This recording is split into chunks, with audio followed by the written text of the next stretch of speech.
All right, Jules, let's break this down further, and let's be negative mainstream media. If we were to just point out weaknesses, England and Switzerland. Okay, let's start with Switzerland's weaknesses. For me, having seen them play twice in person in this tournament, well, we mentioned earlier how, I don't know if Schakenfeuler, I mean, they look like they're bionic. But they're not really. True. They might not be against a team that I think matches up really well with them physically. But a team that's played extra time, though. I didn't think they played extra time 3 days ago, but they're professional athletes. Yeah, true.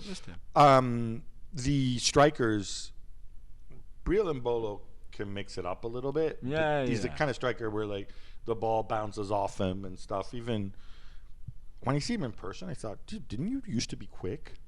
Yeah, he's still strong and quite quick, but he can't finish. Yeah, he's quick like the way Lukaku used to be quick. Yeah, they don't. Him do. Don't finish. Okay. And the other guys, you know, Ndoye is legit fast. Like Vargas as well. Vargas has a little bit of quality too, but it's nothing Kyle Walker and those guys haven't seen before.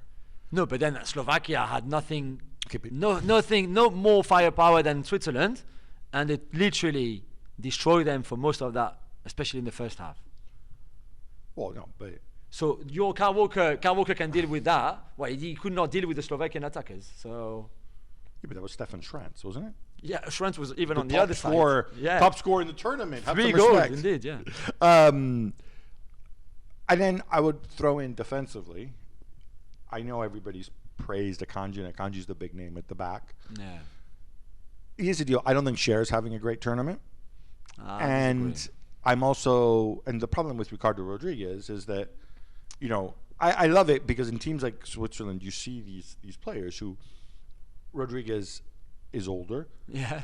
Even when he was younger, he wasn't quick. Nope, definitely not.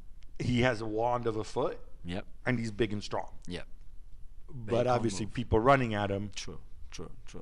I actually think, I mean, maybe part of the reason my impression of Shah is what it is I think a lot of times Akanji has to come, had to come over and help on that side. So these are areas that England can exploit. Yeah, I think they can, but also they're so strong collectively that everything seems to be compensated somewhere. So I've been really, really impressed. And if Germany, with all the talent that they have and being a much better team than England, can't really break them down. You think Germany are a much better team than England? In this tournament? Yeah. I mean, in this tournament, Germany is not.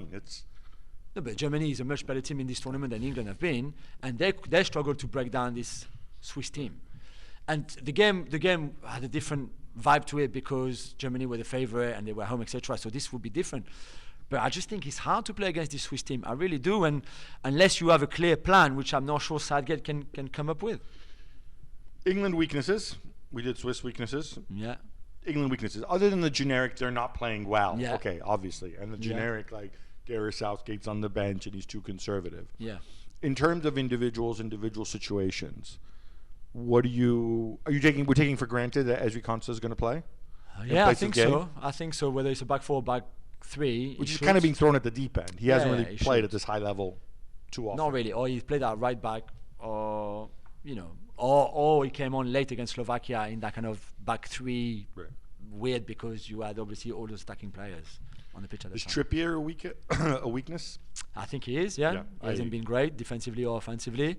I think Walker was all over the place against Slovakia. Yeah, Walker's not been great. Good and I think it's been hit or miss.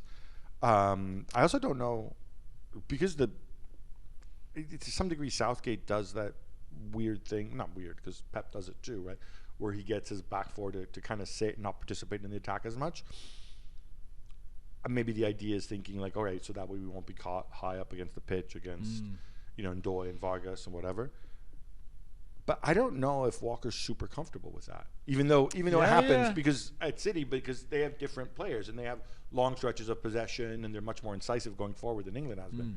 Yeah, it's going to be really interesting to see really what Southgate does, whether again he changes tactically or not, and how they approach this game. I would think that England are going to be very cautious at the start, and so they should, and then see how the game goes after half an hour, at half time, at the start of the second half, because right now they just have zero certainties at all, and a lot of people make this Swiss team favorite, which I think is a bit It's a too bit much. over the top. Yeah, Everybody yeah, wants yeah, to yeah. appear clever. It is, but Foden hasn't been playing well. Saka hasn't been playing well. Bellingham and Kane haven't been playing well. Certainly not together. By moment, yes, brilliance there and there, sure, but overall it hasn't been good enough. And even for Mainu and Rice together against Xhaka and Freuler, this is going to be against a key battle. All right, Holland and Turkey. I'll start out with the potential weaknesses. So I think there's Çalhanoğlu coming back is obviously a strength. He's your captain. He's arguably your most reliable player. Yeah, he is. But it does open up a little something where I thought without Çalhanoğlu, I felt like a lot of the younger players had to step up. Çalhanoğlu and I'm blanking on his name, but the defender was also suspended in that game. Abdelkarim? Yes. They're coming back. We probably won't see back three. Or he might be tempted to go back three again because, you know, Montella's Neapolitan. He's a little superstitious here, right? Demirad's got the hot hand, right? True. Very true. I do think what's critical for them is if Holland sit, as they often do, and I think they often need to do, because that midfield isn't the greatest in terms of playmaking. Yeah, that's true. Then Turkey can say, hey, what? We're gonna sit too, and we're gonna try to make things happening through individuals. Yeah. Well, we'll send Arda Güler to invent, and then you're gonna use fouls on him, or Kenan Yildiz, or Barış Yilmaz. Yeah. I think Montella, we've seen him. He can make decisions which are surprising. I mean, Aktürkoğlu benching him. I know. It's not something that you would have expected. You would have expected him to be an automatic choice, right? Yeah. Qualitatively, we give the edge to Holland. Yeah, but it's not a huge edge because I don't these think guys so. are so inconsistent. Yeah, they are very much so, and you don't know. And I think even the Dutch guy said yesterday, I'm not really sure what Netherlands team is going to show up against Turkey. If he's going to be encouraging to hear. I know. Imagine that. A great message sent to your dressing room. But is it the one against Romania on the front foot that did well, that should have scored more, but created at least and had more of that kind of impetus that they didn't have before, or the ones that we saw so disappointing against Austria, where they were all over the place, especially defensively, Van Dijk and the Rice, but them two especially. So we will have to see. I like a lot of the things that I saw from Xavi Simons. Memphis hasn't been great. Simons has to play. Yeah. Simons will play. He will play again the 4-4, I suspect.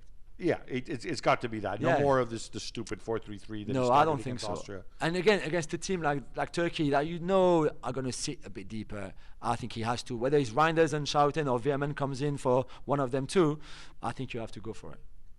What I find is going to be tricky for them is where is the playmaking coming from if they sit? That midfield, and obviously we know who's not there, De Jong and coal miners, whatever. I don't know. Reinders is not that sort. He's a great player, but he's not that sort of player. Reinders in a 2 for me is a question mark. Yeah. You're putting a lot of onus on Xavi Simons to create.